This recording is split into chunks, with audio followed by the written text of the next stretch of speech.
I think we're good. Okay, great. Welcome everyone. I'll just give a brief introduction of myself. My name is Dominic Fascio. I'm calling in to you from Fergus Falls, Minnesota. Population is about 13,500. I have background in makeup design, a little bit of photography, and mostly production, producing niche events for rural Minnesota. And let me see here. I'd like to introduce Nashan Dion. Nashan is a multi-teaching artist, creative director, and arts patron from Pasadena, California. Published in several LGBTQ anthologies and literary journals. She's been the recipient of dozens of grants, fellowships, artist residencies, honors, and awards totaling over $200,000 that provided ammunition and support shooting range, which allows when their rainbow is blurred. With that, I'll hand it over to Nashan. Thank you all. Thank you, Dominic. Hello, everybody. Thank you for joining us tonight. I'm Nahshon, and I had never heard about artist grants until about 2012. And once I started applying for them, I became more aware and familiar of various types of grants. In the process of honing my creative nonfiction writing skills, I became a grant writer. And I didn't intend on becoming a grant writer, it just so happened. Since 2012, I've received a significant number of various forms of funding and support from individuals and from local, state, and federal organizations towards the creation and development of my memoir, forthcoming memoir, Shooting Range. As a disabled person, receiving artist grants not only affirmed me as a writer, it also gave me hope for a better future. I've often shared with others how I've accomplished my goals in securing funding and support. And I organized this panel today with 2 funders and several artists whose work that I appreciate so that we could offer insight and demystify individual artist grants. So with that, I'm going to go ahead and introduce our first panelist. Her name is Celeste Smith. Celeste is the Senior Program Officer at Arts and Culture Pittsburgh Foundation.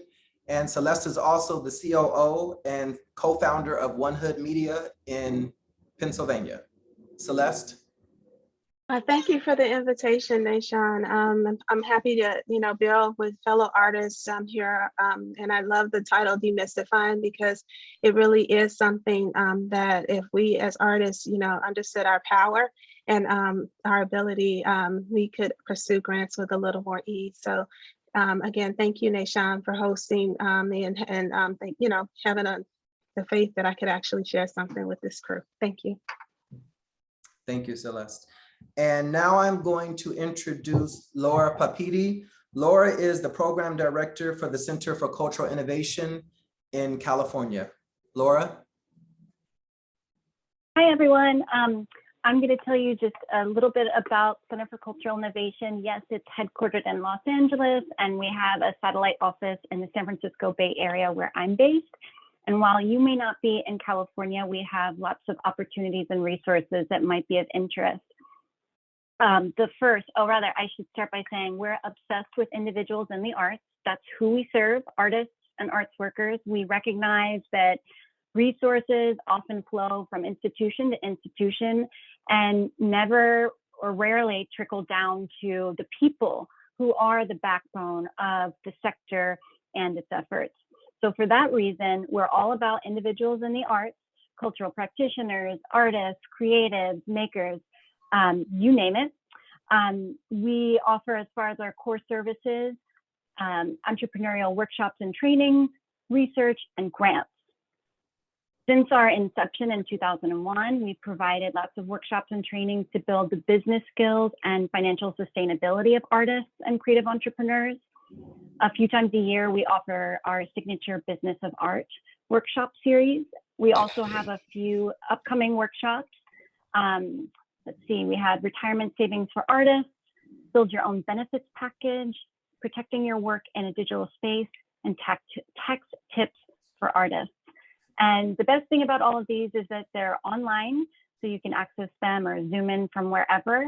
and they're all offered on a sliding scale of $5 to $25. We have grant opportunities. Yes, that's why we're all here today. We only offer grant opportunities for California residents, and I encourage you, if you are based in California, to go to our website and check out the opportunities we have. Some have monthly deadlines, some are a few times a year.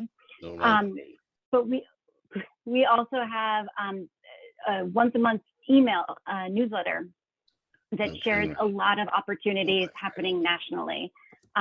So if you're looking for kind of a one-stop shop of resources and opportunities, you can sign up for our newsletter. And that's, I'll just end right there. Okay, thank you, Laura. I'm sure I'm not the only person that can hear someone else's conversation. So if you're not one of the participants, can you please do us all a favor and mute your mic? Thank you. And so our next panelist is poet and essayist, Dr. Chin Chin. Chin Chin. Hi, yeah, thanks, Nashan. So glad to be a part of this. Just a bit about me. Yeah, I'm primarily a poet. My second book of poetry is coming out next fall. I also have a book of essays that I've been working on. They'll come out in 2023. I teach creative writing at Brandeis University in the Boston area, where I'm there visiting poets. I also teach for 2 low residency MFA programs. And so I think mainly I'll be talking about fellowships and residencies for poets.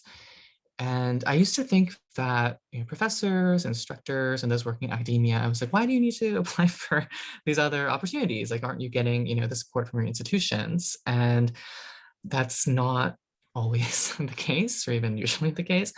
And teaching can really, being on the academic schedule, I think there's a lot more misperceptions, popular misperceptions that like, oh, you have like the summer off or you have this winter break off. But often you're also teaching or doing professional development during those times. And so it becomes necessary to apply for these other kinds of opportunities. So that's mainly what I'll go into, I think. But yeah, really glad to be here. Okay. And our next panelist is poet and writer Peggy Robles Alvarado. Peggy. Hi, everyone. Good evening.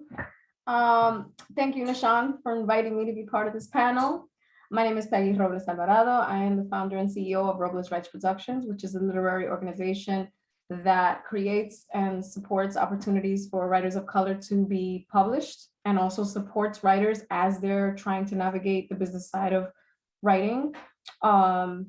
I have had great success with microgrants, and I basically built my entire business through microgrants.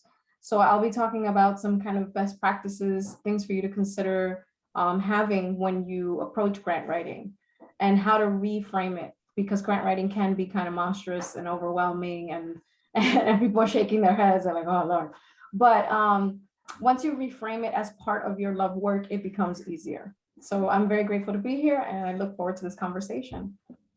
And I just wanted to go back and say, Chin Chin has received the National Endowment for the Arts Fellowship Award, and Peggy has received a Jerome Hill Foundation, and that's a national organization, correct? Jerome Hill? Yeah. Yes. Yeah, okay, Yeah. yeah. So I just wanted to point that out. And now we are going to go to photographer Rowan Renee. Rowan. Hey, everybody. I am a visual artist based in New York City. I've been kind of applying for grants and residencies since I think my first one was in 2008. And I only really started getting them in 2013. I think that was the very first time I got one. And over the past year or two, I've gotten things have changed, and I've started to get more. I am happy to talk about how I strategize that. I feel like there is a path for visual artists, especially based in New York, of once you get some things, you start getting other things.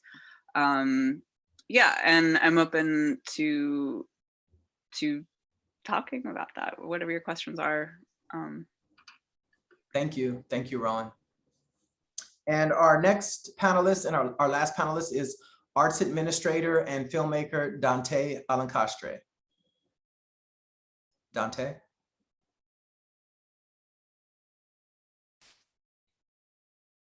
Dante, you're muted right now. I still a year and a half, I'm still trying to navigate. Can you hear me now? Yes. Fine, okay. Hi, Nahshon. Hi, everybody. My name is Dante Lencastre, and yes, I am a documentary filmmaker mainly. Dante, can you speak closer to the microphone? I can put this mic on. Okay, perfect. Yeah. I have an old laptop. Okay.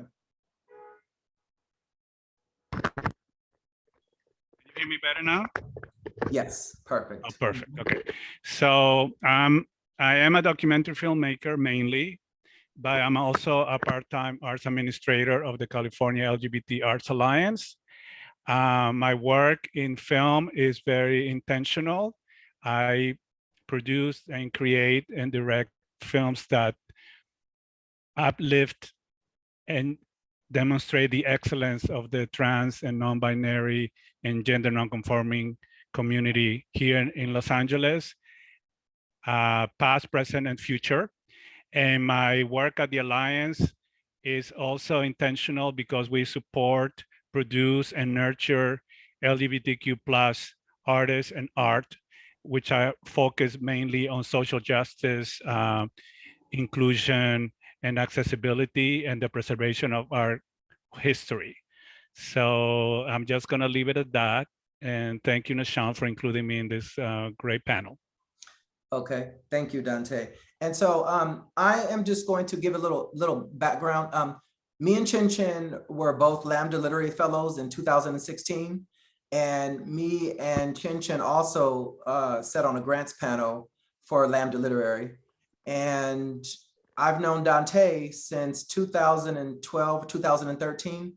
And our relationship, we didn't see each other for a few years, and then we actually reconnected at the National Association of Latino Arts and Cultural Leadership Summit in 2017.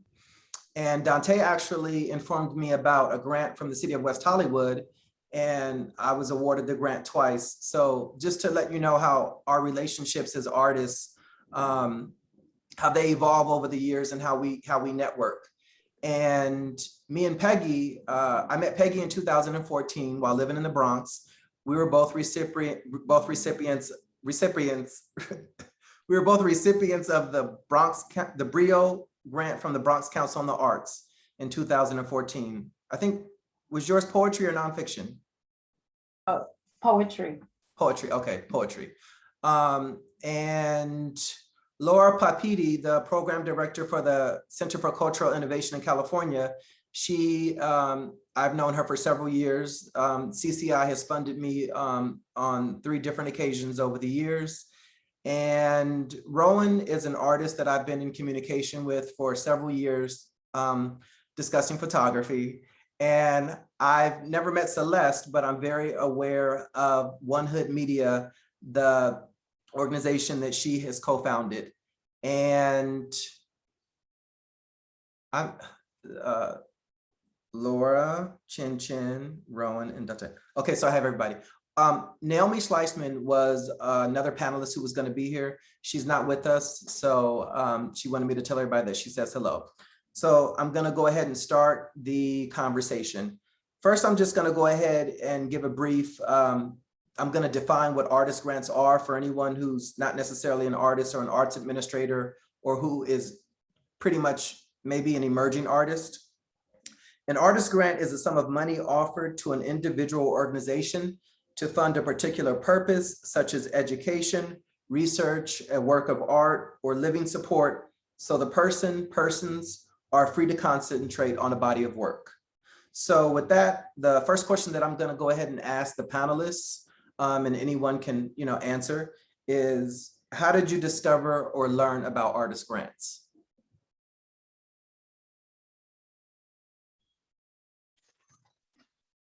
Hi, I'm Nashan Dion.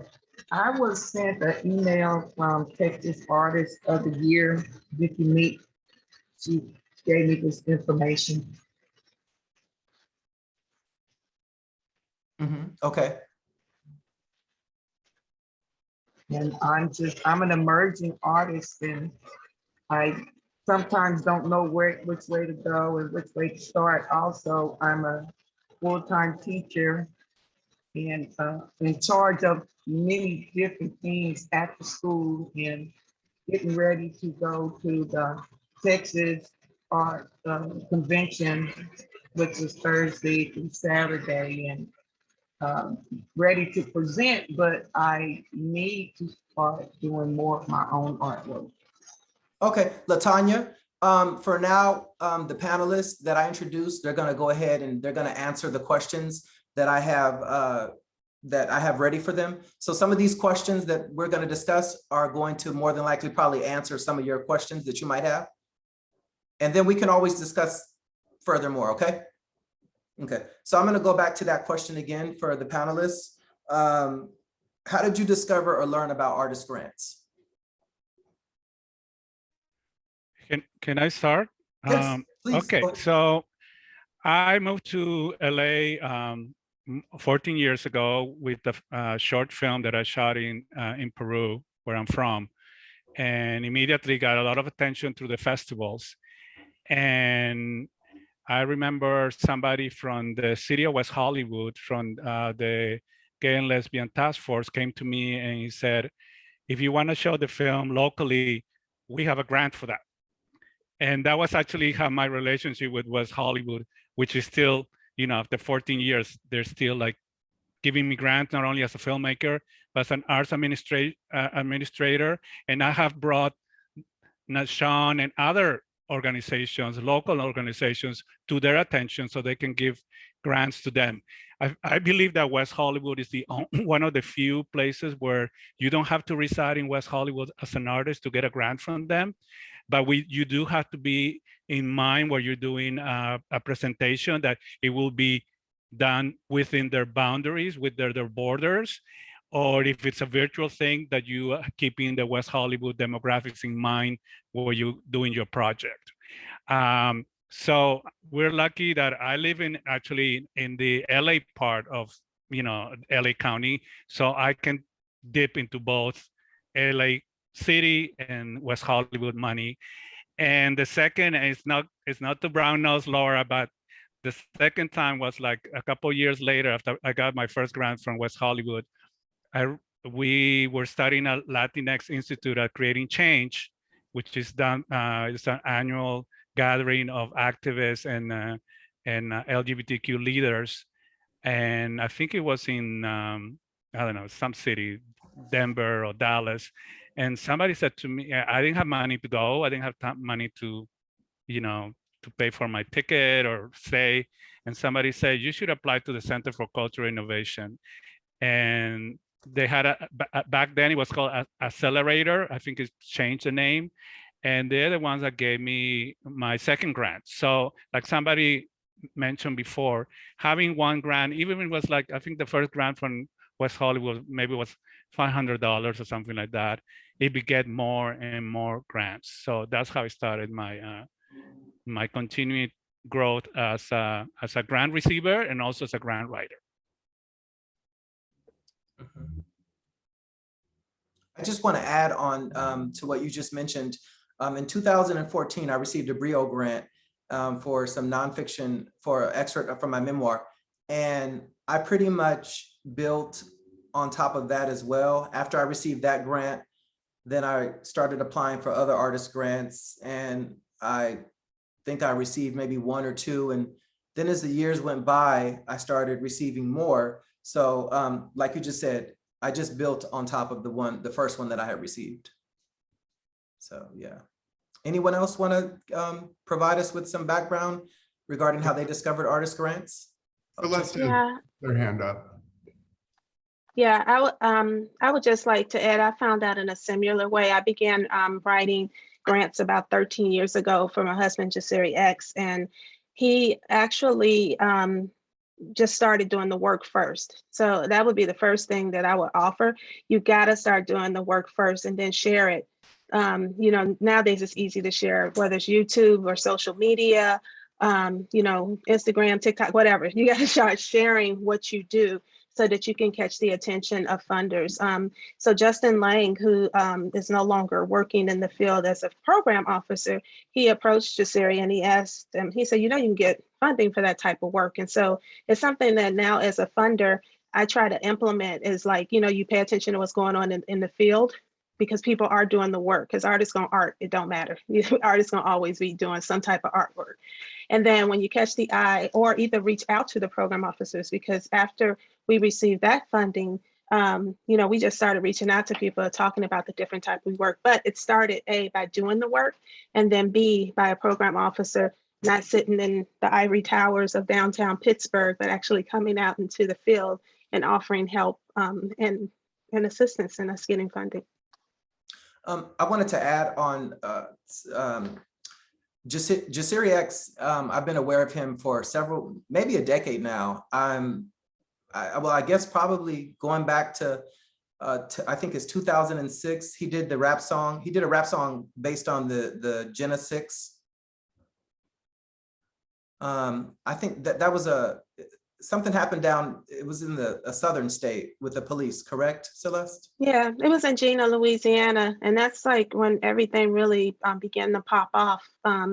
Just, you know, doing the work and raising awareness around the situations. It's before art and activism got super trendy like it is now, but that's kind of where it started. And really, it was people sharing his work, which is also a form of advertising other people besides yourself, sharing what you do. Somehow it got to Michael Baisden, which that show didn't even play in Pittsburgh. And it helped to elevate, you know, access, you know, for us as a team. Mm-hmm. And I just wanted to add on top of that, Jasiri has received the United States Artists Foundation Award and also a Robert Rauschenberg Fellowship. So yeah. And anything else you want to add on top of that, Celeste? A bunch of like as an individual artist, Nathan Cummings was the biggest one. You know, it's 100,000 for the first year and 50 for the second. A lot of fellowships and residence opportunities. But you know, the first grant really started at $2,500, and it helped to believe, right? Because a lot of times we fund our own work. So it helped to start somewhere. And then even now, as you know, an organization, you know, it's again the same thing, doing the work and sharing it. And you know, we've attracted national donors, the Michael Jordan Foundation, most recently, Cherry Hill Foundation, a lot of national funding opportunities, but also really supported tremendously here in Pittsburgh by the funding community here. And again, simply by, you know, not simply, but a lot by building relationships and making sure to share the work, and also making sure the work was good, because ain't nobody gonna give you nothing if your work is janky. So you have to, you know, to put good work with the grind. And I don't have it at the top of my head. What year was One Hood Media founded? Well, it started as a grassroots endeavor as One Hood, and that was back in 2006. In 2011, we transferred to One Hood Media. And then in 2017, we did a 501c3, which is One Hood Media Academy. And I was the CEO of One Hood Media, and then transitioned into One Hood Media Academy, starting in 2011 up until 2017. And then in January of 2018, I started at the Pittsburgh Foundation. And so for all the audience members, you can just see the natural progression from Jasiri's art and his activism and where they're at today, and just the progress, which is very outstanding. So yeah. Mm-hmm. Did any other artists, panelists want to? Peggy? Chen would like to go next, and then Peggy. Oh, okay. Okay, I just wanted to say, yeah, with writing opportunities, I would start with just looking at bios of writers that I admired and seeing what they had done before. And if I liked their work, and then I'd, look up the opportunity and see if it was, a good fit for what I want to do. Also asking mentors, asking, community members, other, writers around me, starting to follow writers on social media, and seeing in particular if there was a writer that I admired who was judging an opportunity of some kind, whether it was a writing contest or fellowship, a residency, a grant, etc. Sometimes that information is not made public until after the judging is finished, to not sort of like influence things, but sometimes ahead of time. And so you might think like, oh, this person might like, my work, because often you're submitting a work sample usually, right? So some kind of writing sample for writers. And I would just really emphasize that I'd say is the most important piece of the application, to make sure that your work is really where you want it to be, and you feel like it's a good fit for that kind of opportunity.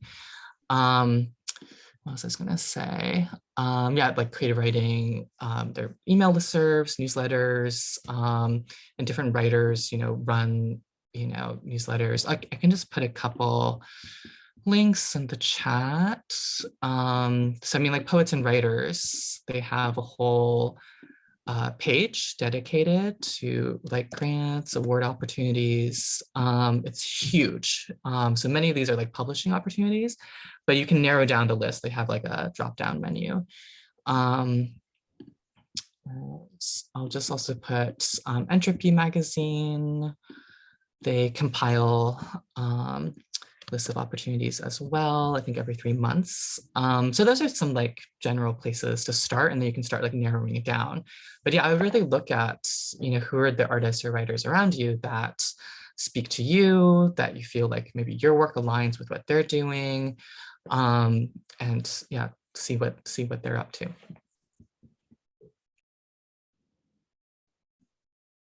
So just to add to what Celeste and Chen said, there is a natural kind of progression that happens, and micro grants are really, really good for visibility for your work.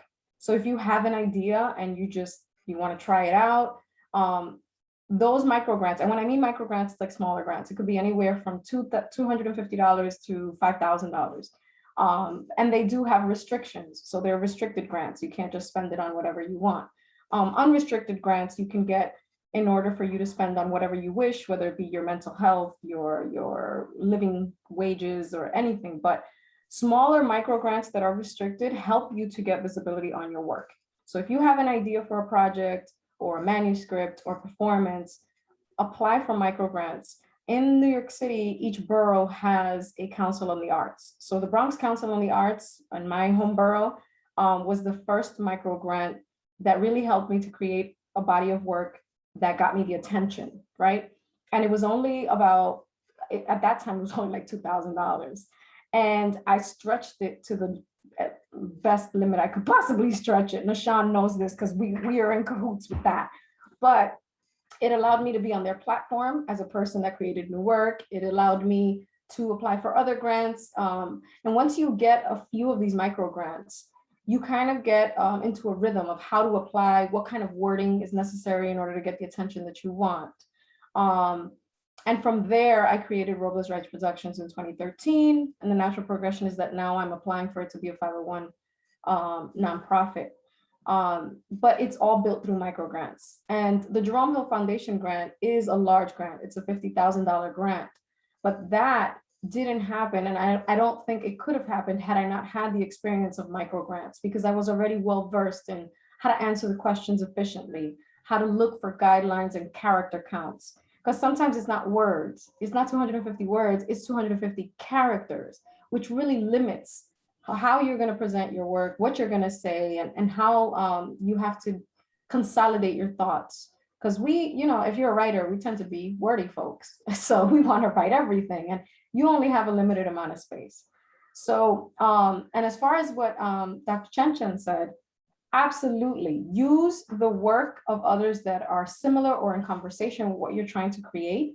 Look them up for research purposes, see what they've won, and if you can possibly win. Use that as an asset.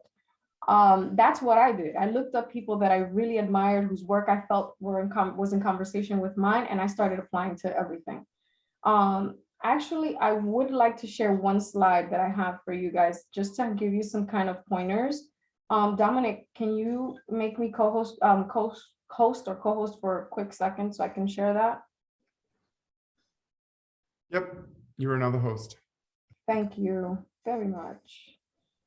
So I'm just going to share this with y'all because I'm an insane person that needs to write things down. That's the teacher in me. But so let's talk about living documents and best practices really quickly.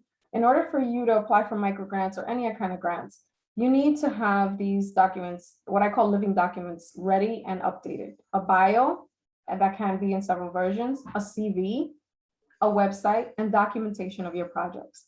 If you need a sample of a CV, mine is public at the moment. So you can go to my website and download it, and you can look at what a CV looks like.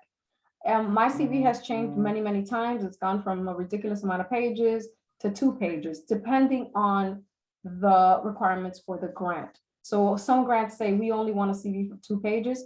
You have to consolidate those 9 pages. And you have to evaluate what is important to you and what is important for this particular grant in order for you to get that. And just some basic tips. Look for grants by researching other artists, just like Dr. Chen Chen said, that are in conversation with your work. Read the guidelines carefully. Sometimes we get rejected, and I learned this early. It's not because my work is not valid or great, it's because I didn't read the guidelines. And one of the guidelines said, don't put your last name on every page of your submission.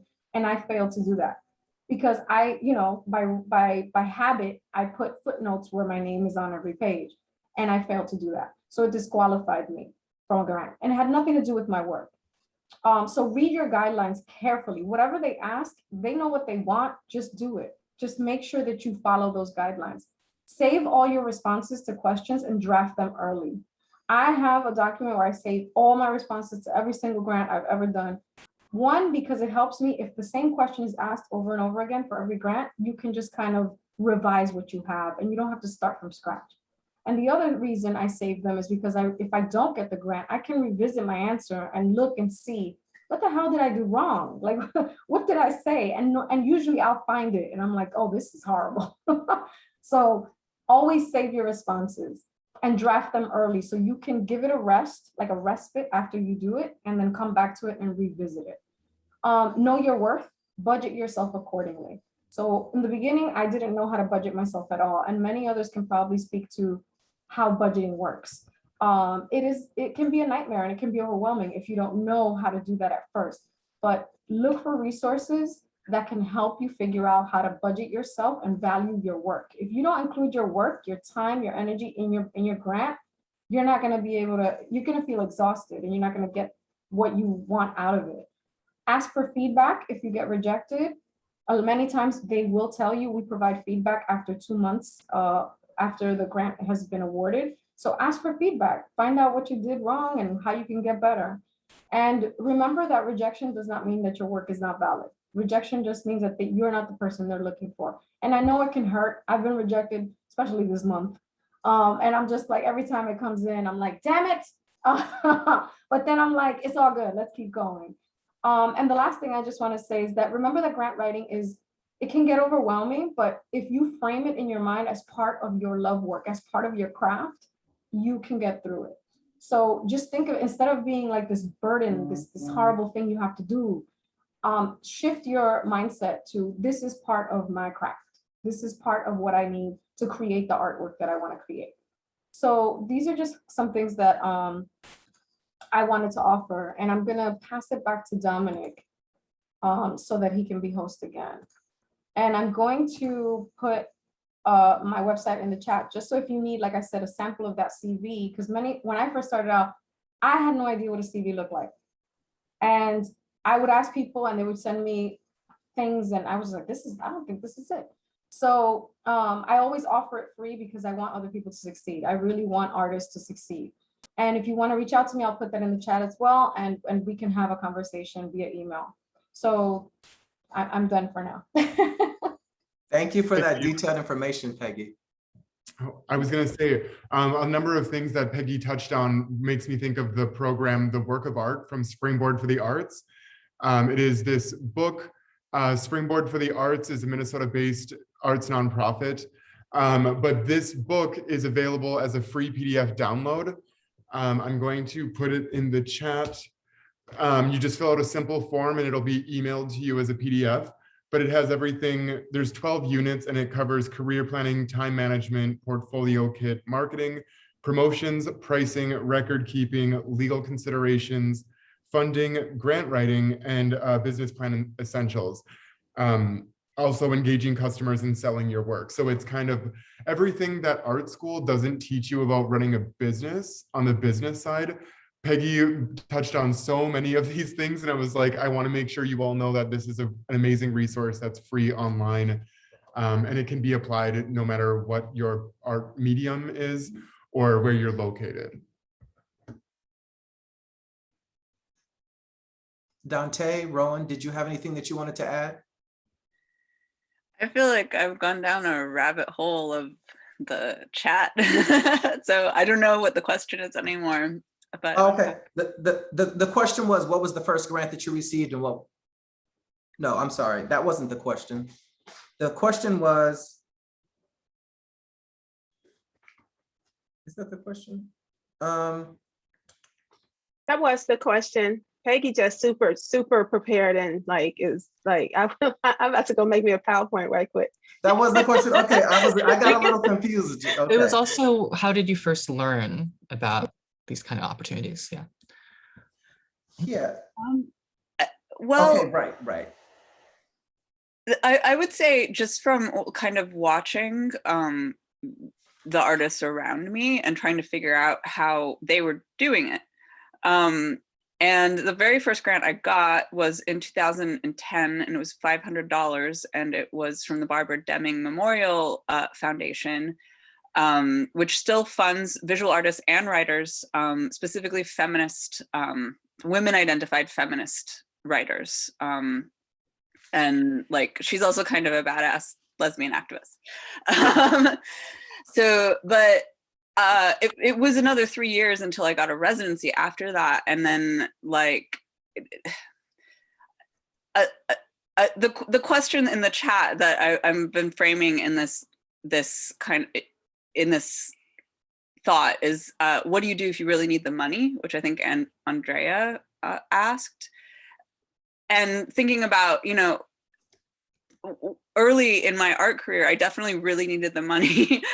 And I was applying to all these things and I was getting rejected a lot, over and over again for years.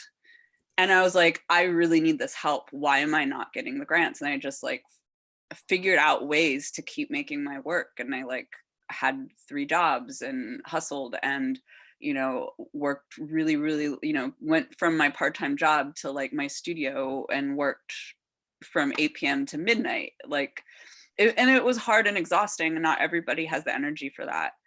And after like 10 years of doing that, it started to pay off, and I'm starting to get like a higher percentage of the grants I apply for, and they tend to be either more competitive, more money, or like a studio for a whole year that I don't have to pay for. So like that like saves me a lot of money in New York City. And I feel like there's a tipping point that happens. Like once you get certain things, there's like the people on the other end, like I think they're a small network, like the art world is small. And like once you're on the other side, it's like you start to recognize, you're like, oh, if they got this residency or this grant, that means there's someone we want to work with.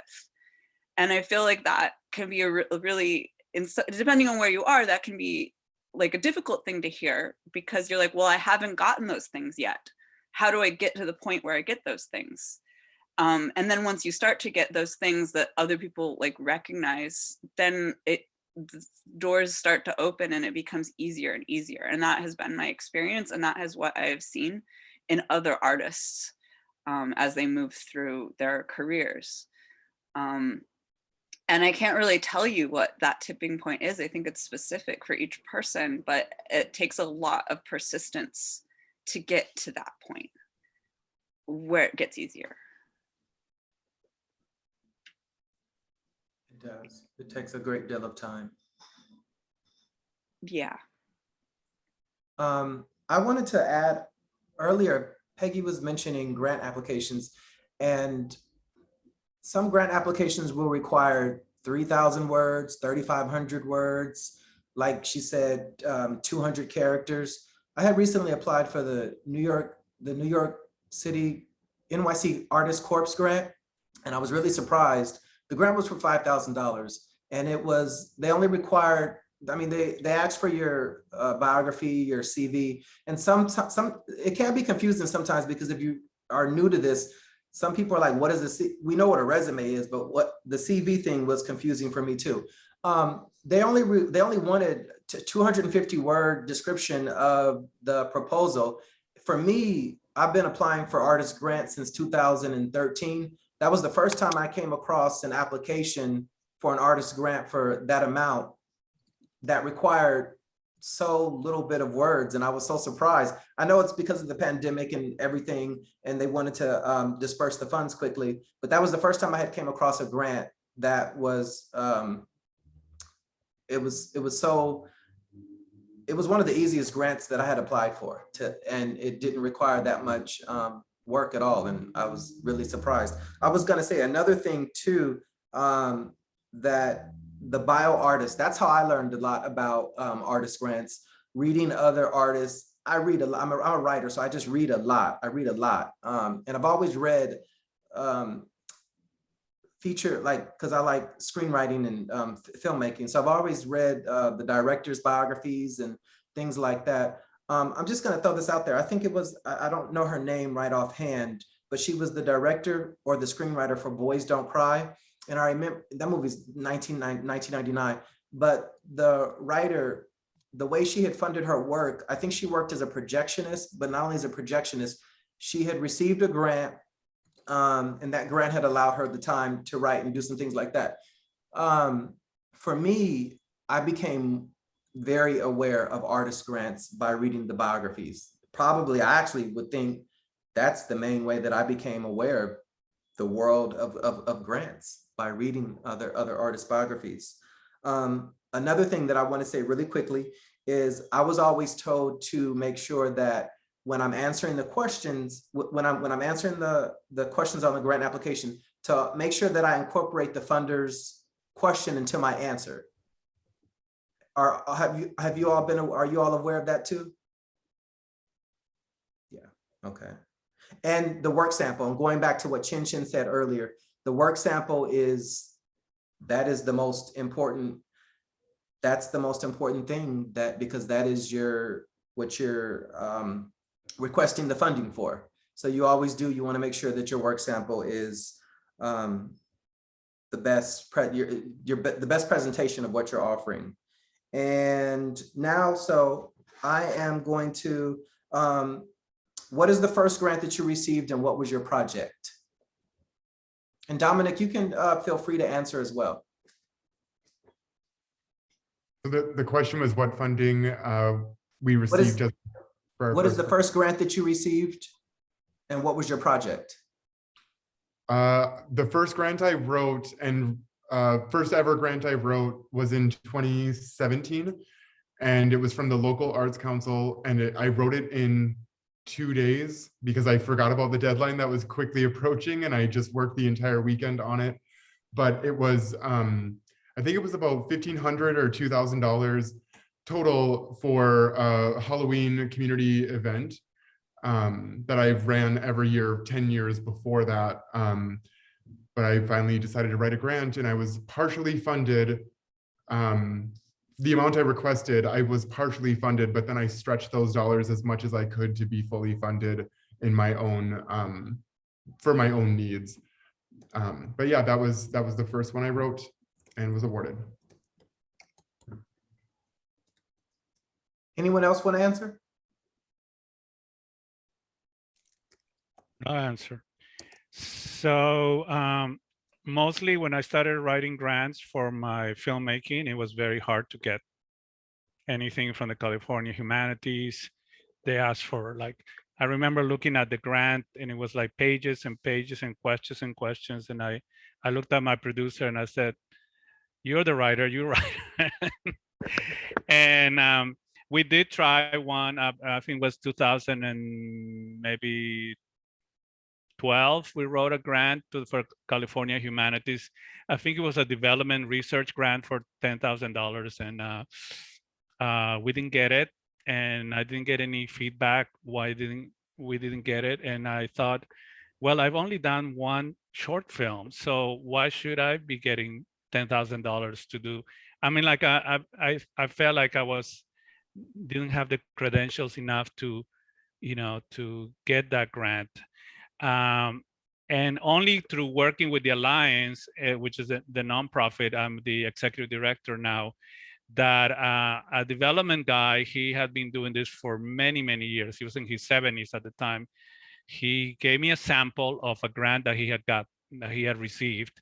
And he said, learn from this. So my first big grant that I got was from the California Arts Council. It was an organizational grant in 2016.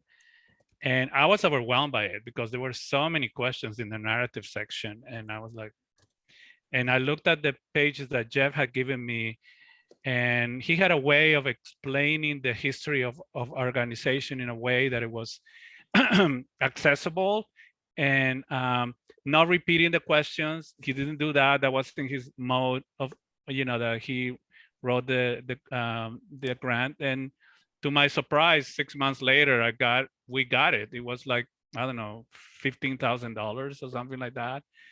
And that was my first taste of like, success, basically. Yeah.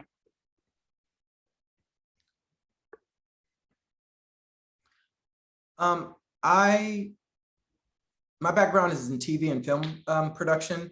And when I moved to New York in 2013, I had reached out to a filmmaker that I had worked on a documentary with her in 2007, Shaunagarr. She's a filmmaker and a talent manager. And Shauna had started advising me on some of my grant applications. So I had a great deal of help, and I still do have a great deal of help when it comes to my grant applications. The editing is really, really important. Shauna, she had, her first grant was, I think, in 1990. It was in the late 1990s. She received a $400,000 grant. It was either from ITVS or IVTS in California. I'm not sure. It was one of those, or ITVS or IVTS. And she had, she was awarded the grant, and she produced an 8-part documentary called The Ride. And it had included the actress Paula Patton. So with Shauna's background and with her grant writing, that was just a major bonus for me. If you can secure someone who is a grant writer, who can help you with your grants at a reasonable cost, that would be nice. I remember there was a lady when I first started out, I had reached out to her. This was really before me and Shauna had started working on my grants. And the lady had she said it was like she was charging $300 for the hour or something like that. And I guess, people, some people would pay that, there are some people who won't charge you that amount. There's some people who will do it, who will work with your budget. So, yeah. And so I'm gonna go on to the next question. Even though you may be eligible for various grants, why won't you apply for them?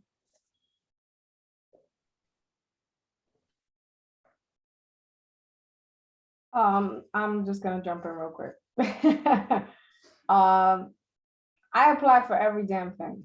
I don't care what it is, because even if I get rejected, I want to know how labor intensive it is. I want to know if I do it wrong or right.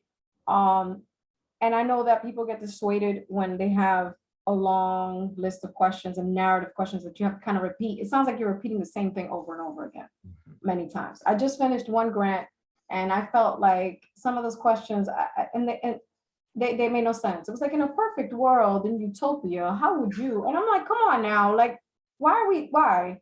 So I felt like many of the questions were redundant, and me having to come up with some magical way of saying the same thing. But I do it because, as I said, I'm trying to reframe this as part of my practice, as part of my craft. So I don't care what it is, I'll apply. And many times I've gotten rejected, but it helps me because it becomes almost like a professional development session when someone gets back to me and says, you know, we didn't offer this to you because of XYZ, or this was not strong enough, or your budget didn't make sense. Also, in applying, I learned how to frame things that I didn't know before, particularly the budget section. I didn't know how to write a budget when I first started. One of my first grants was in 2013, and it was poets and writers, and I was able to pay other poets to come perform at a showcase. We didn't have to write a budget. We just said, this is what I want to do. So when I got to the level of Jerome, the Jerome Hill application is very long, very extensive. They want to know a lot about your practice and your craft.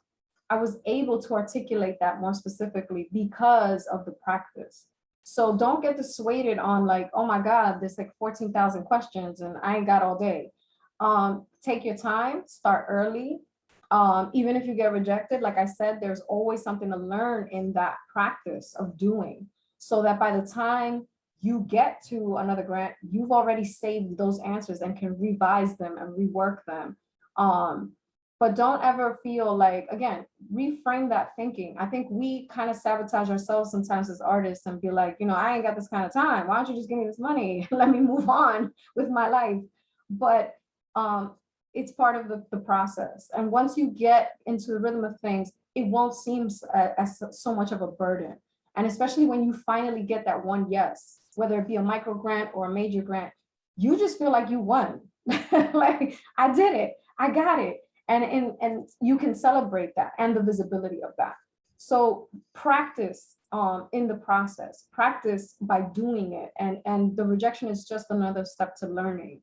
I think that's really important, especially for artists of color who feel like we're not visible enough, or we don't have enough representation, or we're at the margins.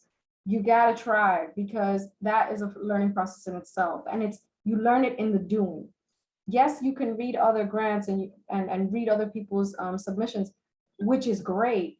Like if you go on the Jerome Hill Foundation website, you can read their artist statements, which is something that you have to practice creating, because your artist statement shifts over time. Again, it's a living document. Your artist statement is not going to stay stagnant from 10 years ago. And if it does, then why is that? What's going on with that? Same thing with your bio. Your bio should not stay stagnant. Your bio should grow and be revised and worked through. And all of that happens in the process. So this is very much a physical process the word labor is interesting, because we get stuck on labor as something negative. But if you look at labor as something that then births and creates new things, reframe your thinking on that and just make it part of your practice. I'll just jump in really quickly.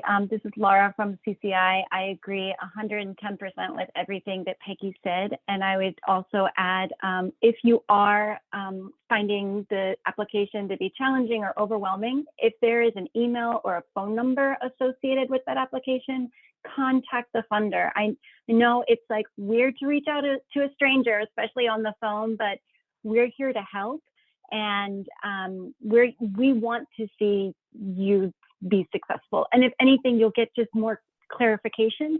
You'll also make that human connection, whether it be through email or phone. Nashan and I have known each other for years. We've never met each other. This has just been over email correspondence, and I think maybe an occasional phone call. And when she invited me to this event, I came to it, so, and I've, followed her career. So I say that to also say, it's, you're 100% not going to get a grant if you don't apply. And if you apply, you're getting more visibility. I know someone else spoke to this point. You're getting visibility for your work. It's extending beyond you, beyond your social media, beyond, you don't know which panelists or reviewers, and you don't know what it could lead to.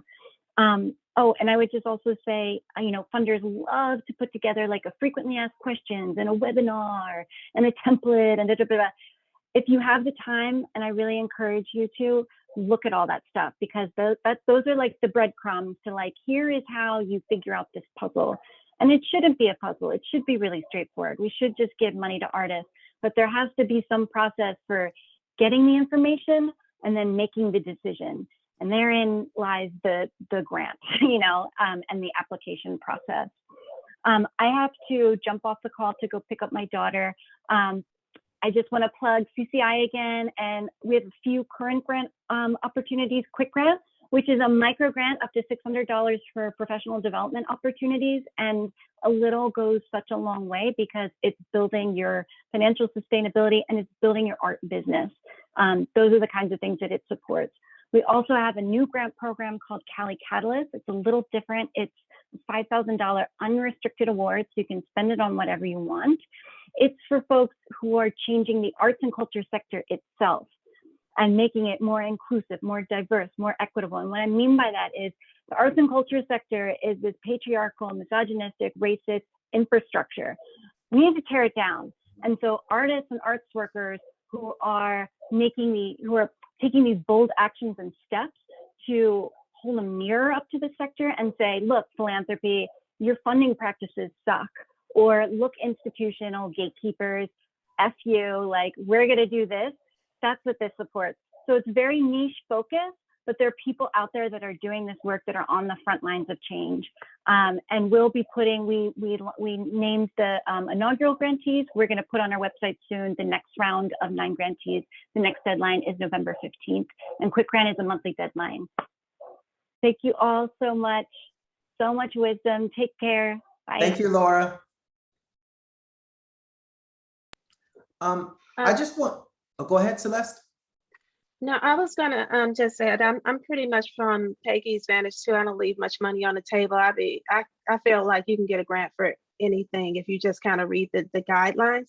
But I would encourage people, if it's something that conflicts with your spirit, don't apply for it. I would not take money for something that would conflict with what I believe in. But like, just real quickly, as a funder, just some things I would like to tell people. If you get invited to be on a panel, take that opportunity, because you'll be able to see how other artists approach their grant applications. I think it's a real insightful thing to be part of a panel. You also will see just how arbitrary it is, because you bring a bunch of biases in the room and you can really see it. And I think it's affirming to know it's not my work. It's literally because this person just didn't choose me and they had to make a choice. The other part is that if you're an independent artist, I think now is a really good time to apply for funding. COVID has made it so that the philanthropic community is looking at itself and being like, yo, like, the stupid questions that are redundant and they ask you 20 times, or how are you going to sustain this after this grant period? Like, I'm gonna get another grant, right? And so some of those things are being removed from the process, and COVID has made it such that a lot of things, one of the things I'm doing at the Pittsburgh Foundation is unrestricted grants for artists as opposed to project grants. So trying to support artists as a whole. Another thing, if you're not a grant writer and you don't have a team of grant writers around you, I really highly recommend recording the answers to the application that you're filling out. Like, literally answer it verbatim and then go back and take all the irrelevant and the cuss words and stuff out of it. And that is your answer. Don't take yourself out of the application, literally leave yourself in the application. And the final thing I would say is that I'm not a huge proponent of asking for feedback. I know it's been said on here, because I've literally applied for grants and then got denied and got feedback and changed it and then got denied for what I left out. Again, it's very arbitrary. I instead encourage you to reach out to the program officer ahead of time, like has been stated, way before the deadline. Like, a lot of us will look at your application, give you direct feedback, give you suggestions that make it more aligned with what the foundation is looking for. And it also, you have, program staff is very small. You usually have 1 to 2 program officers that are handling hundreds of applications. So in-depth feedback is really rare to get, like real good. So if you get it ahead of time, then you have a better chance of, being funded because you got that information beforehand. Just wanted to jump in quickly, if it's okay. Just 2 thoughts. One, it's just, once you get an opportunity, talk about it. Like, talk it up, talk about what you're doing, what you're working on with that, funding, or with that, residency, with whatever the opportunity happens to be. You talk about it with people in your community, talk about it online. The art that you're making, the issues that you're responding to, the community that you're working with or supporting. Make sure that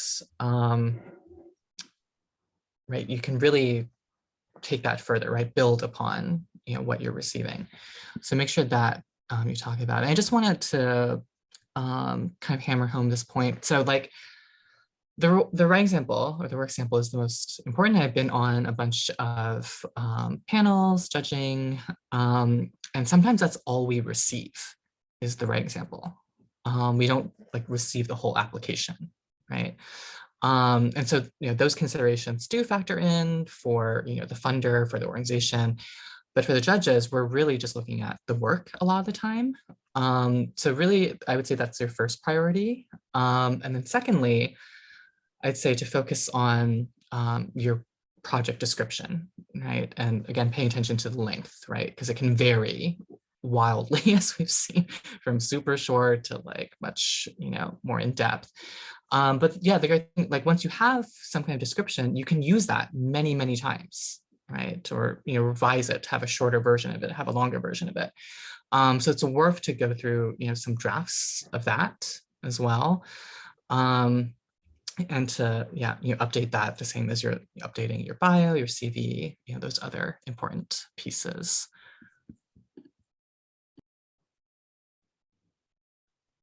I was going to mention too, this is earlier, Peggy was discussing the grant applications.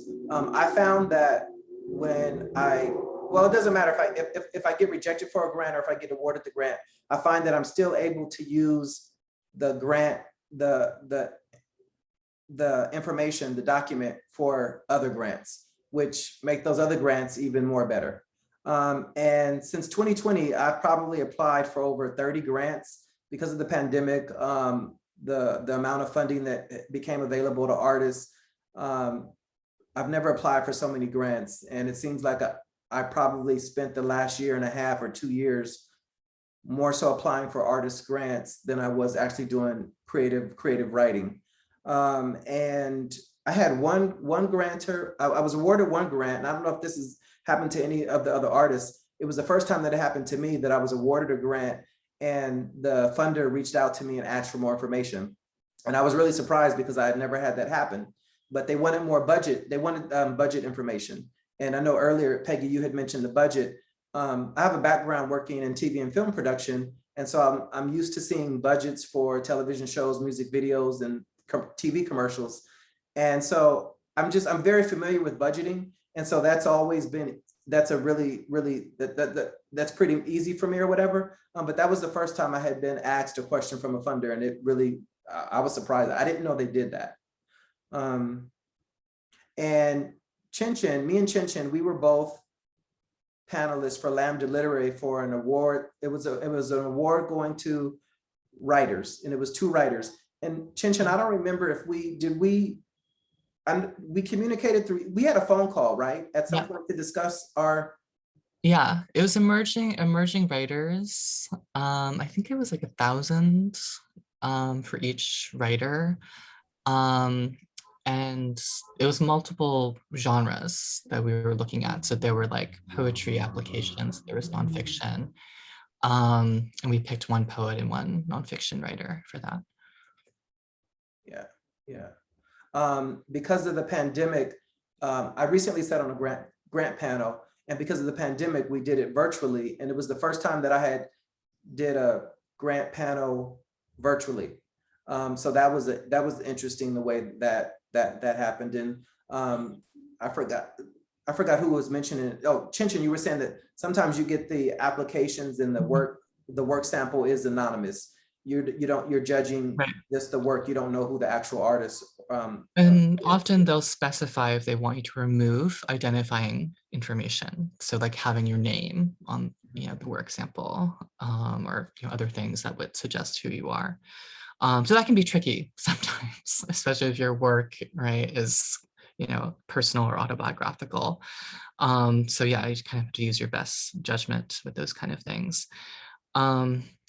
Just gonna say something else from my experience judging on things. Yeah, I'll reiterate, it's so subjective because often it's a panel too, and people in the panel don't agree on things either. I was gonna say often so like the behind the scenes process of this, I think some of this has to change because it can get kind of insular, right? But often orgs will ask previous winners of something to judge the next round of applications. So I was asked to do that for the National Endowment for the Arts, for instance. So they asked me to be on their panel for I think this year's awards for poetry.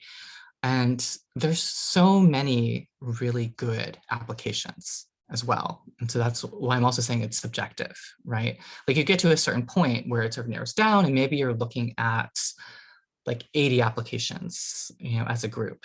And all of them have their strengths and, points of interest and things to commend.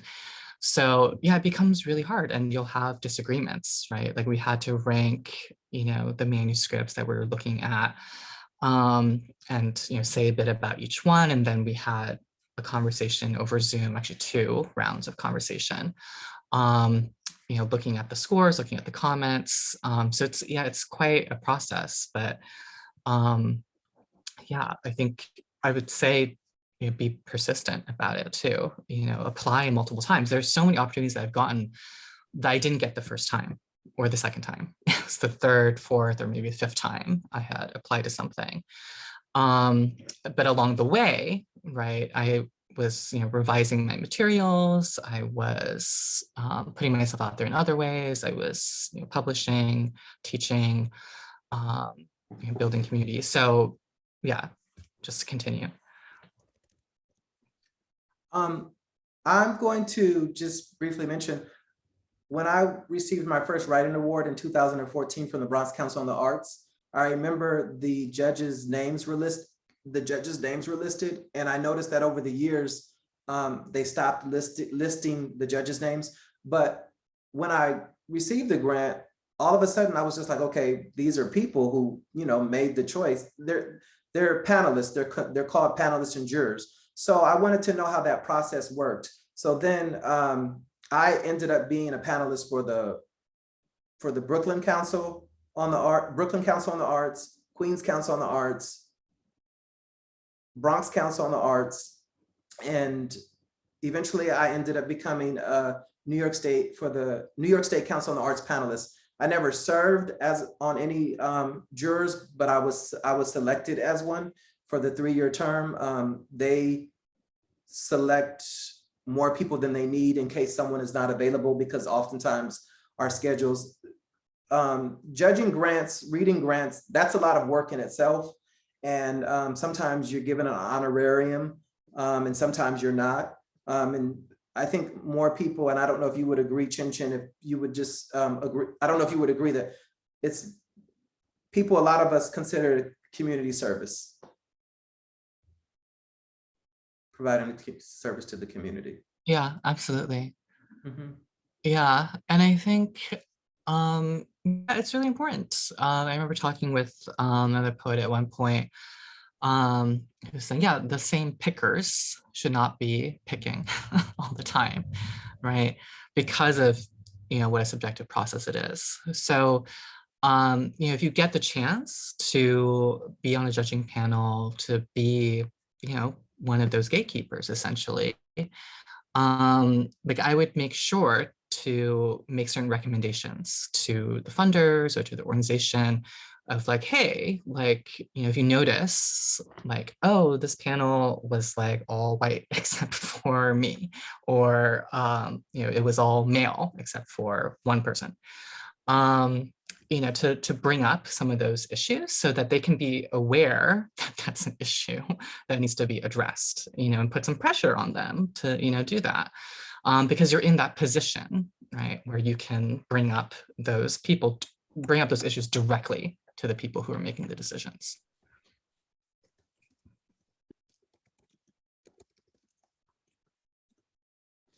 And I was just typing, if anyone is interested in being a panelist, you can always contact your local arts council, or you can contact your state's art council. And even for the NEA, they have, well, I don't know if they still have it, but they used to have a link where you could actually, you could nominate yourself to be a panelist. So it's not like a secret society or, only accessible for a special group or whatever. It's something that is open to the general public. I mean, not all of them, because there are some grants that you have to be nominated for.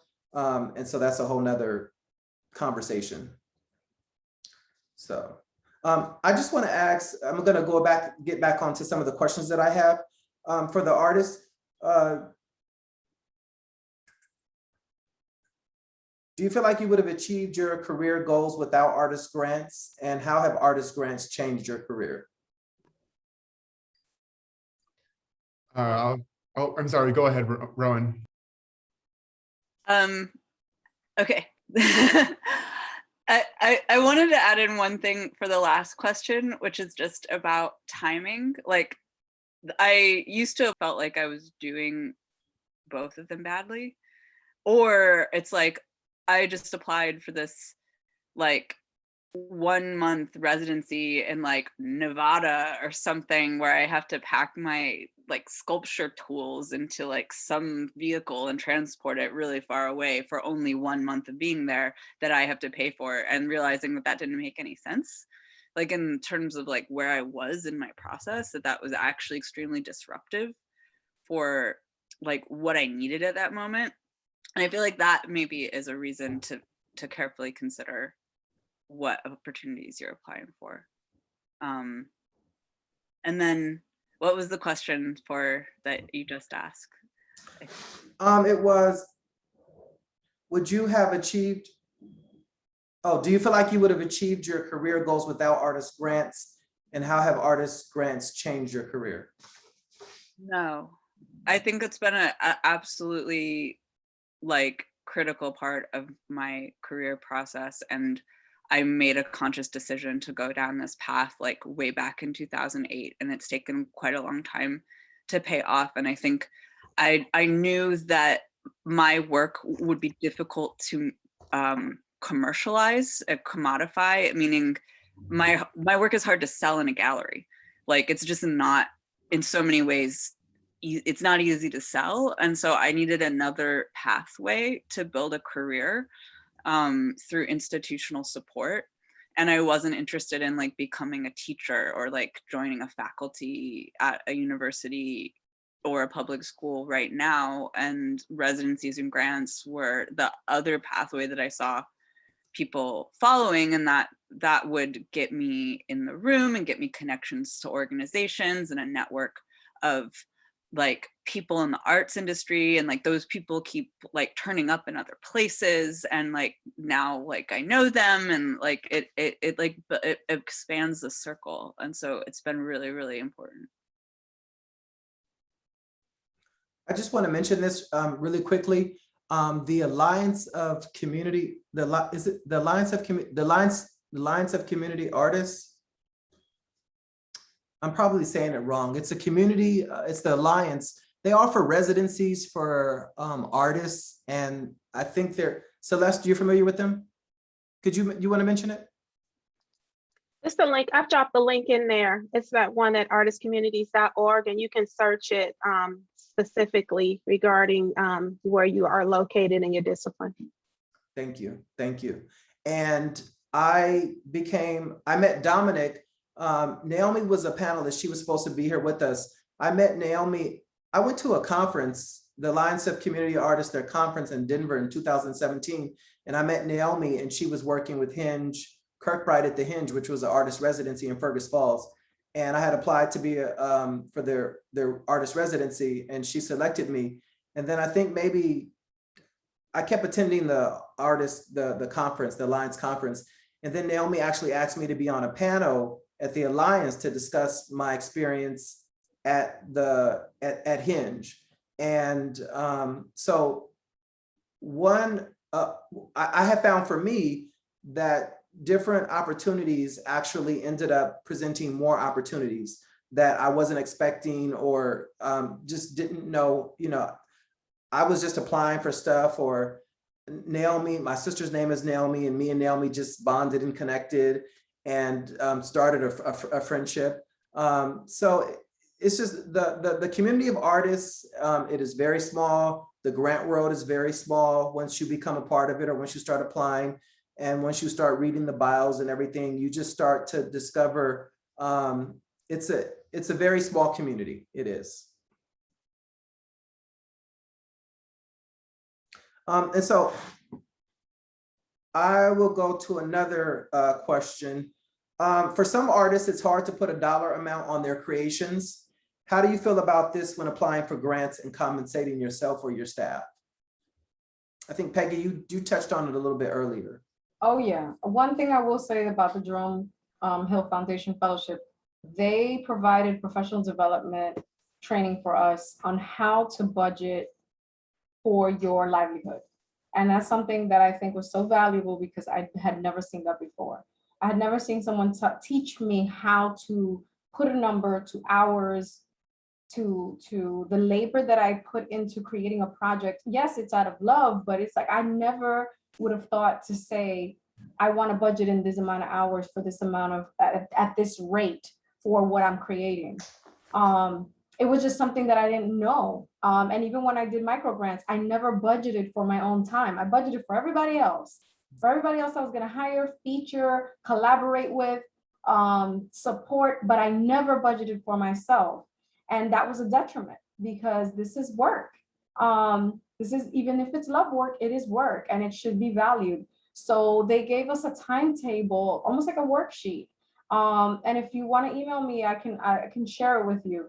It's not a problem. But it was a sheet that basically had me sit down and calculate how much I need in order to live healthy and free. And now I am able to articulate that whenever I'm hired by anyone. And if I feel that it's not enough, I can say that in a way where I don't feel uncomfortable, or I don't feel like, oh, well, maybe I should do this because, you know, I feel bad, or I don't really know how to say this. I can articulate, this is my minimum, or this is my sliding scale fee. If you can fall within these parameters, then we can work together. And that way I don't have to work for free or work for quote unquote exposure. We don't need to be exposed. We need to be compensated properly. But that is a discussion that many of us are very uncomfortable with. And that comes from that mentality that artists are not supposed to be paid well because artists are living this wonderful, easy breezy life. And that is not true. So I think that's important for you to have that communication. While some organizations are smaller and they're not going to have these, you know, grandiose budgets, you can still say, this is my sliding scale fee, and make that sliding scale fee something that you're comfortable if they go to the lowest number. Like that lowest number still has to be able to sustain you in some way. So always make it so that you feel well compensated. So you're not walking into something and then feel depleted or feel like you got cheated out of it, or you know, you feel some kind of negative emotion because you didn't articulate properly your demands, right, or your needs. And there's ways of doing that so that you don't feel uncomfortable, but you have to know what you're worth.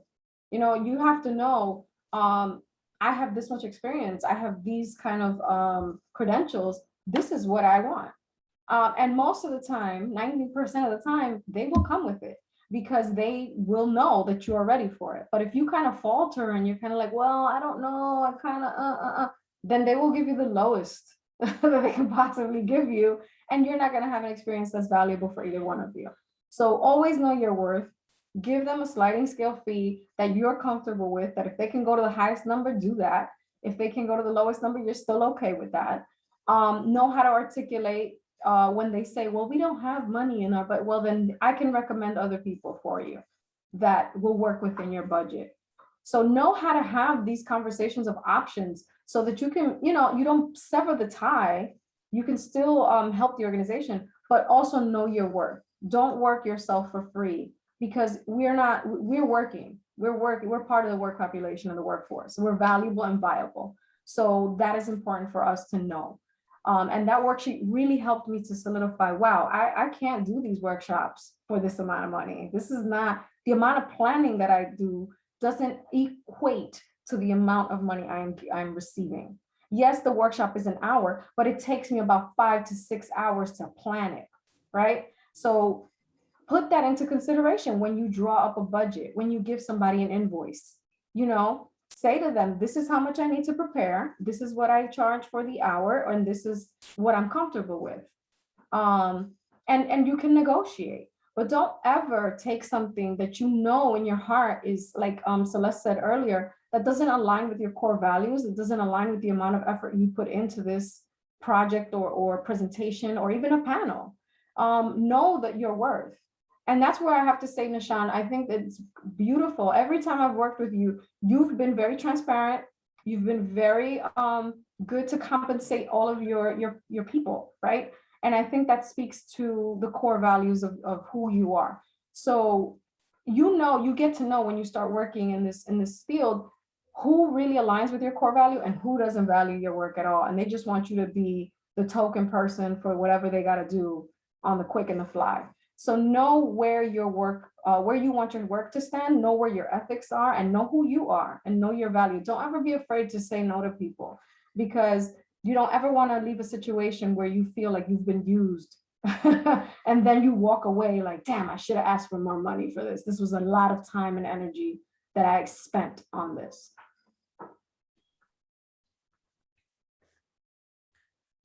Peggy, thank you. Thank you. You knocked it out of the left field. Thank you. Anyone else want to add to that? No? Okay. Great. It was amazing. Yeah. Peggy, I totally concur with you. It's taking me over, I think, 60 years for me to be able to say no, and thinking that exposure was not the ultimate goal of my art, of my practice and my artwork. And yeah, I've been saying no to a lot of people, and saying, well, you can find, like you said, find some other resource. If you want it badly enough, I'm sure you can come up with at least the bottom of my sliding scale. And yeah, it's been going through these webinars and talking to Nahshon and being able to, just talk about money, because, before Nahshon came back into my life, which was a couple years back, nobody talked about where they got their money from. It's like a big elephant in the room.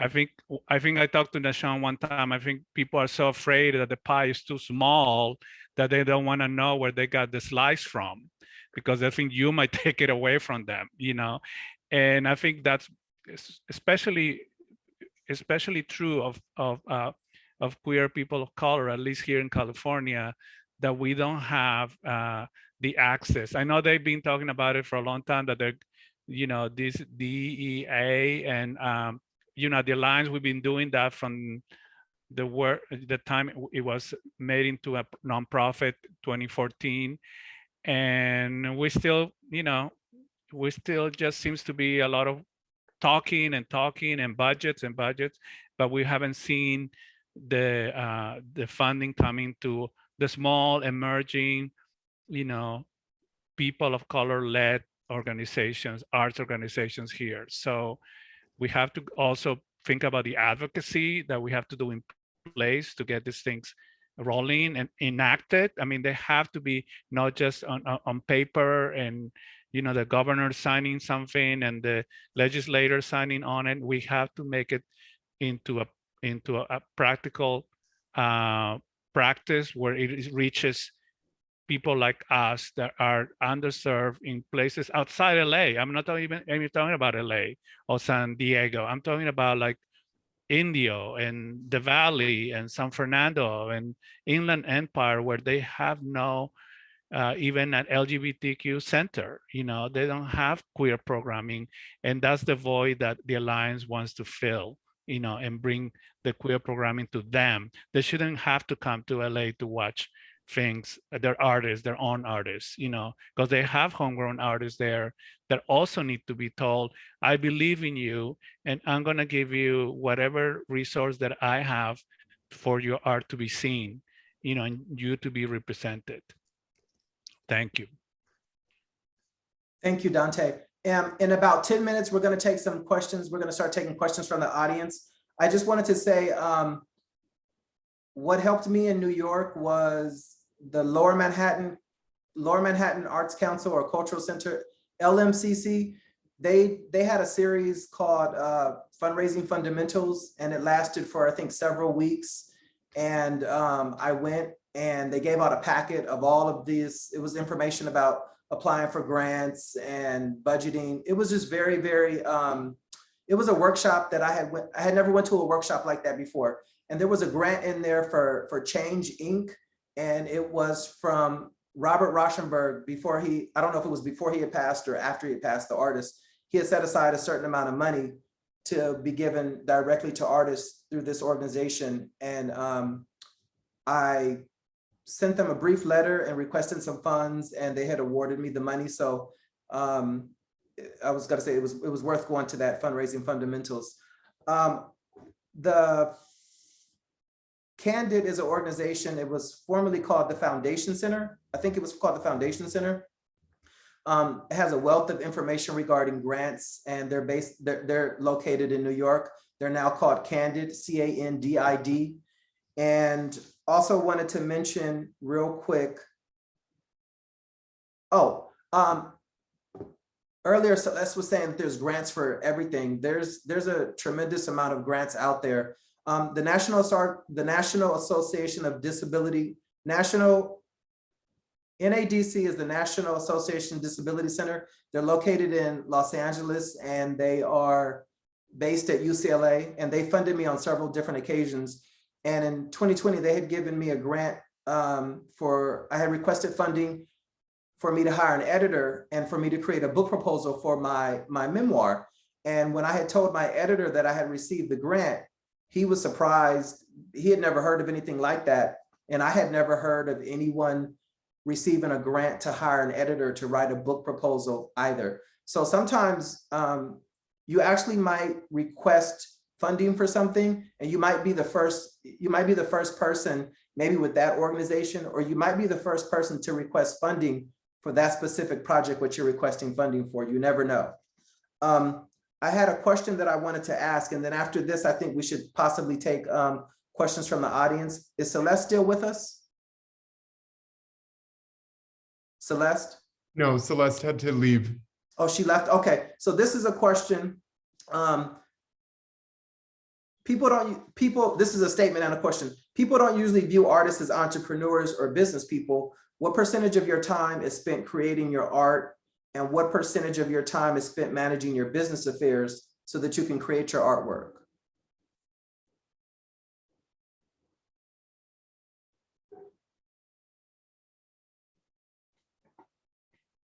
Well, can I just briefly say that I just finished my third feature documentary a couple of weeks ago, a month ago during COVID. And I spent most of last year actually applying for COVID relief grants for the Alliance, not for the filmmaking. So I have to say that it was like a 50-50 proposition, because I felt if I didn't get any grant relief for the Alliance, that we would basically just have to close, because I had to put myself on furlough, and we still had an e-newsletter monthly that I had to keep paying to people to keep it going, and I had to keep writing grants because that never really stopped, and writing final reports and all of that.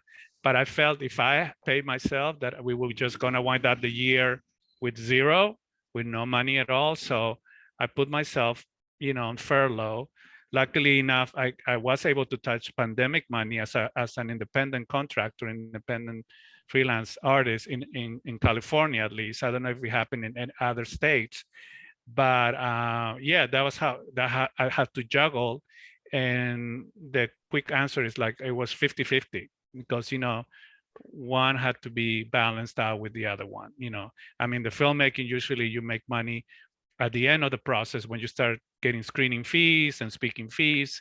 But what you're doing there, like somebody mentioned earlier, I think it was Peggy, everybody else got paid, the cinematographer, the editors, except me. But I'm reaping the rewards.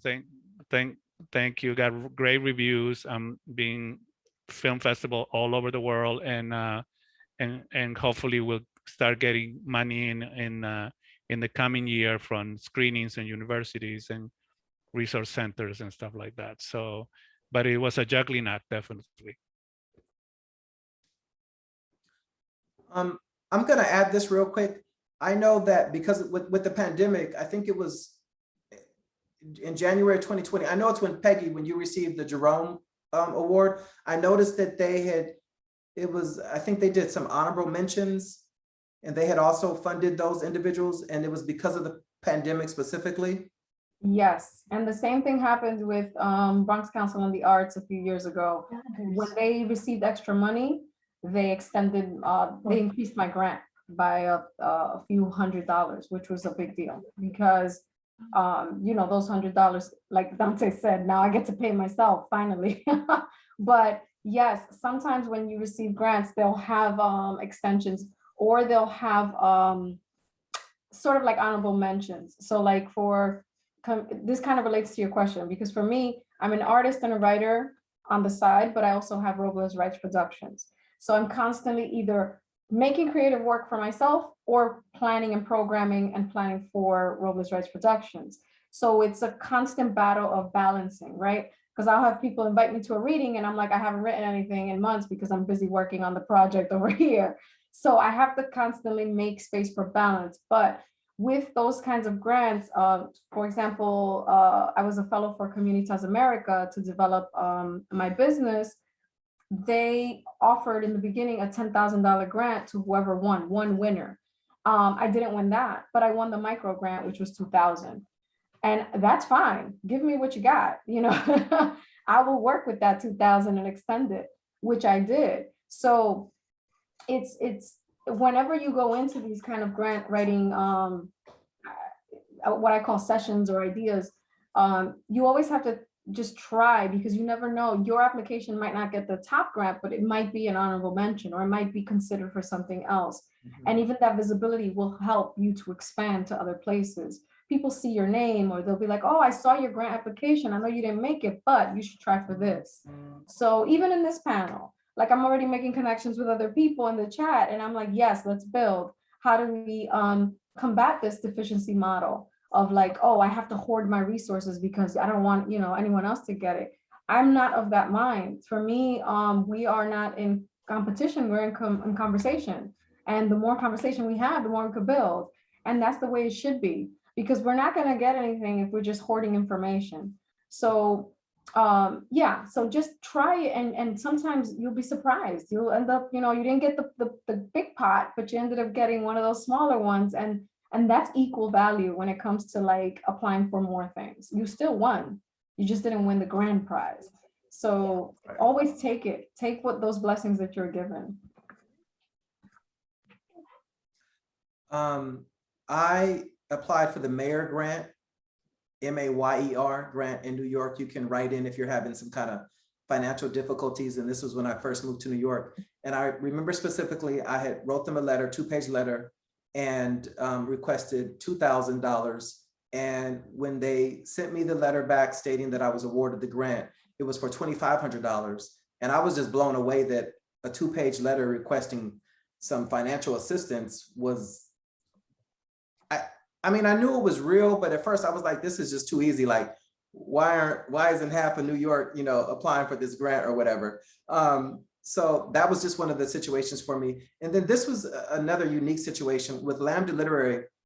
When I had applied to be a fellow in 2016, I had paid, either had paid half of my fees upfront or paid all of them. I don't remember. But I was so surprised when Lambda Literary contacted me and told me that I had received a scholarship, and I didn't apply for a scholarship. I was unaware of a scholarship, but there was a trans woman, and her name was Bryn Kelly, and she had passed away. And so they had named a scholarship in her honor, and I was the recipient of it. And I was just really surprised because I was still not aware of it. So you never know when you're applying for things, you never know what, where it could lead to. There could be some surprises waiting for you. I don't want to take up too much more time because I think we've talked. Rowan, do you want to add anything else to the conversation? No? Maybe let's go to questions. I don't know. Open it. did great. I don't have anything to add. Okay, okay. Dominic, do you want to add anything? No, I'm interested in hearing questions from the audience. Okay, okay. So now we're going to open up questions from the audience.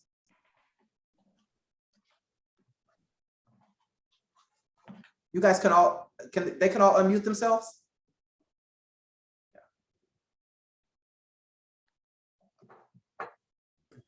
It looks like Nisha B has their hand up. Hi, I'm a fashion accessory designer and small business owner. And, you know, I am just starting to get really privy to the grants process and cycle and understanding that on a designer level, I've always looked at everything that I do as one whole and not separating the pieces and saying like, I'm applying for this because I'm an artist within my company. So when I think about like grants, I feel a little bit overwhelmed and think, you know, even during this conversation, like, is it a thing where as a small business owner, I would probably want to talk to a grant writer or like get someone to support that set? Because even thinking about not just the writing of it, but also the reporting. Well, even if you are a grant writer, even if you want to hire or consult with a grant writer, I think it's imperative for you to know how to do it, or to speak to it, or to have some knowledge of it, because you don't want to give away all your power either. So you want to know of it. I can Okay. speak to the tax structure a little bit, if that's what you mean. Yeah, all of it. So I'm an artist, an individual, but I have an LLC. That it's a sole proprietor LLC. And I actually use that for all of, as like my tax to receive grant money, like, and because it's a sole proprietor LLC, I can do that. Some grants will specify like if you have like a jointly owned LLC or a corporation with shareholders, like a different structure, then you may not be able to do that for individual artist grants. But that allows you to expense all your expenses, and it you're taxed at a lower rate than you would be if you as an individual. But you have to like manage that and like either know how to do business taxes and figure out how to do that yourself, or like, and you probably have to use some kind of income tracking software, like QuickBooks for it. And you have to issue, like if you pay people, you will have to issue them 1099s. So you're not taxed on their money, the money that you contribute. That's super helpful. And I had never heard of being able to really apply under the LLC. I thought I had to like remove myself and apply as Nisha in order to apply for an individual grant. No, it's usually like I apply as an individual, and then when you receive the grant, they ask for your payment info. Okay. And then I give them my LLC as my payment info, and that's never really been an issue. Okay. Gotcha. And I use QuickBooks, and, you know, I'm very familiar with the 1099 process. So that kind of really helped me understand that I can also expense those things and still run it as a business and not as like two different things, right? Like, oh, the grant funds come to my personal account, but I still have to pay, you know, Schedule C on that somehow. So that helped clarify, even from a tax standpoint, how to go about it. So thank you.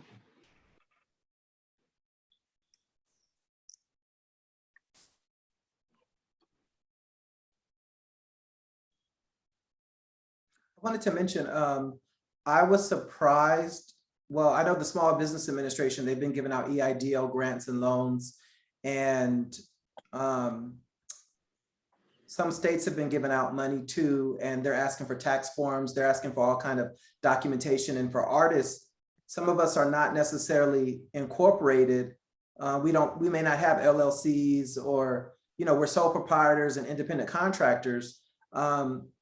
But I guess my advice would be to apply and, you know, give them what you have. and then, you know, let them make the decision or whatever. But a lot of those things are worth applying for. Small Business Administration, they still have billions of dollars, and they're giving out the EIDL loans and grants. And if you're an independent contractor, an artist, freelancer, sole proprietor, you are eligible for that funding. Thank you, Nahshon.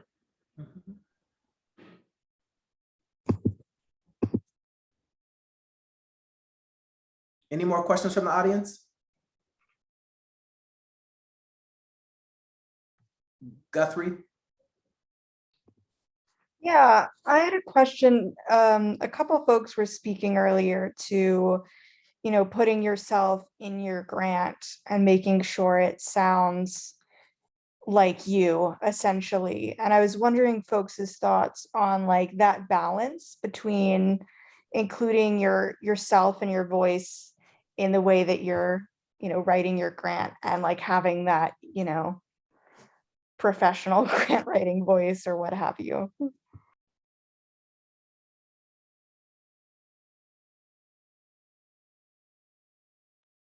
Well, Guthrie, can I just tell you that I think I've always put myself in my grants, and maybe that's why I don't get enough. Not that I haven't gotten the grants, but that's the only way I can write. I'm not a writer. I'm a filmmaker. I'm a visual storyteller. So I tell stories, you know, and the story of the Alliance, I see the impact in the community. I see the people that we're serving, that we're representing. So that's what I always go with. I guess maybe you will construe it too emotional. With my filmmaking, I'm very emotional because it's about my community. It's about the growth of my community, the excellence of my community. So I've never taken a grant writing class, and I'm surprised, and Nahshon knows this, that every time I get one, I'm like, oh my God, they got it, because the people that are reading are people, and they're just like me, you and me. And I think telling a good story of, I'm not saying go into details like some, you know, gossipy letter. No, telling a story of where your work is coming from. It comes from your political ideas, it comes from your ideology, it comes from the lack of, it comes from a rightful place of anger. That would always, in my opinion, would serve you the best, you know, as introducing yourself into the minds of the reader or the panelist or the juror. To add a little bit to what Dante was just saying, is when I was learning to write grants, one piece of advice that I got from other grant writers was speak with passion, but remove the fluff. So because the panelists, they don't want to read because they have hundreds of other applications to get through also. And so if you get to the meat of the purpose, and then you speak from the heart with passion, but also just cut out the fluff, that can lead you to a successful grant. Yeah, I'll just echo that, you know, stay focused and to the point about what your project is, about, you know, why you're seeking the funding, etc. I'll just share one more resource I'll put in the chat. So there's a site called Poets Bridge, which offers mainly critique feedback on poetry, on creative work. But because I was just thinking, you know, ask writers if you're not sure necessarily, to look over, you know, some of your statements. And I'm sure you could do that through that site as well. Yeah, because it's actually quite formulaic a lot of the time.